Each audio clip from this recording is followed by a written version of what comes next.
What's happening, guys? So today I want to talk about upper back rounding with the deadlift and how I can hopefully help you alleviate this problem if something that you're dealing with. Now, a lot of people will argue that upper back rounding isn't a big deal, you don't need to worry about it. I'm not even going to make that argument in this video. I'm just going to tell you how to hopefully fix it and hopefully make for a better deadlift.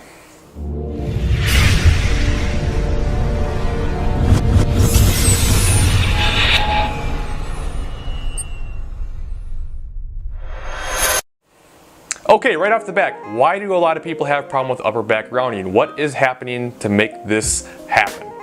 Alright, it's basically because you're not externally rotating your shoulders and packing your lats during the movement. Now, you've probably heard people say pack your lats a lot with deadlifts, but what does that mean? A lot of people don't understand pack your lats. What am I supposed to do? Am I supposed to, people say put them in your back pocket, but to me that never clicked.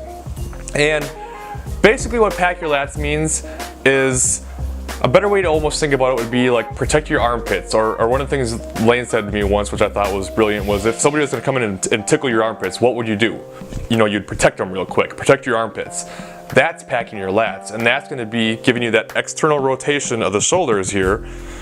There's a video by De Novo Nutrition recently that Jake did that was really good at explaining external rotation through the deadlift. I highly recommend that video. Go check it out. I will put it in the description below, and you can go check that out, and that'll go into a little bit more detail on external rotation and why it's important with the deadlift. But basically, getting back to it, if you look at a lot of people's deadlift, their shoulder is going to be forward. It's going to be almost like the weight's dragging it down, and when you pull the weight, you can almost see it like it wants to almost come out of the socket because it's pulling down so much.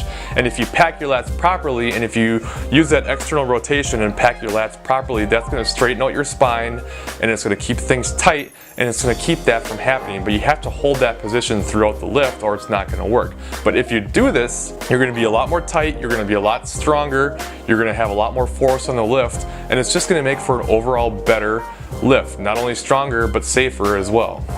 I mean, if you even look at me right now, just from the side, if I have my arms out and I internally rotate my shoulders, you're going to see my upper back round. But if I externally rotate them, you're going to see it straighten out.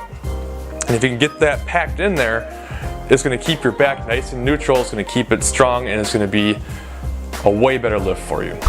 Now, there are many ways to do this, but my favorite way to approach this is to grab the bar with my hips up in the air so I can get a good breath, because if you have your knees kind of bent and they're up against your diaphragm, you won't be able to get as good of a breath. So grabbing the bar, hips up in the air, get a good breath, and then you use that external rotation and pack your lats, and then you're almost basically going to pull yourself down to the bar and then go. And that's kind of like what they would consider the top-down approach to it. Otherwise, you'd have to do the external rotation first, then go down and grab the bar, then lift. And it's a little bit different, but to each their own. But either way, you got to make sure you're packing those lats properly. You got to make sure you're using the external rotation of the shoulders and holding that position, or your back is going to round and there's really nothing you're going to be able to do with it. So do this, you'll be more efficient, you'll be safer, and you'll just have a better lift, and it'll look prettier too. So that's all I got for this one. If you guys have any questions at all, please leave them in the comments below and I'll be sure to get back to you. Otherwise, as always, I will see you in the next video.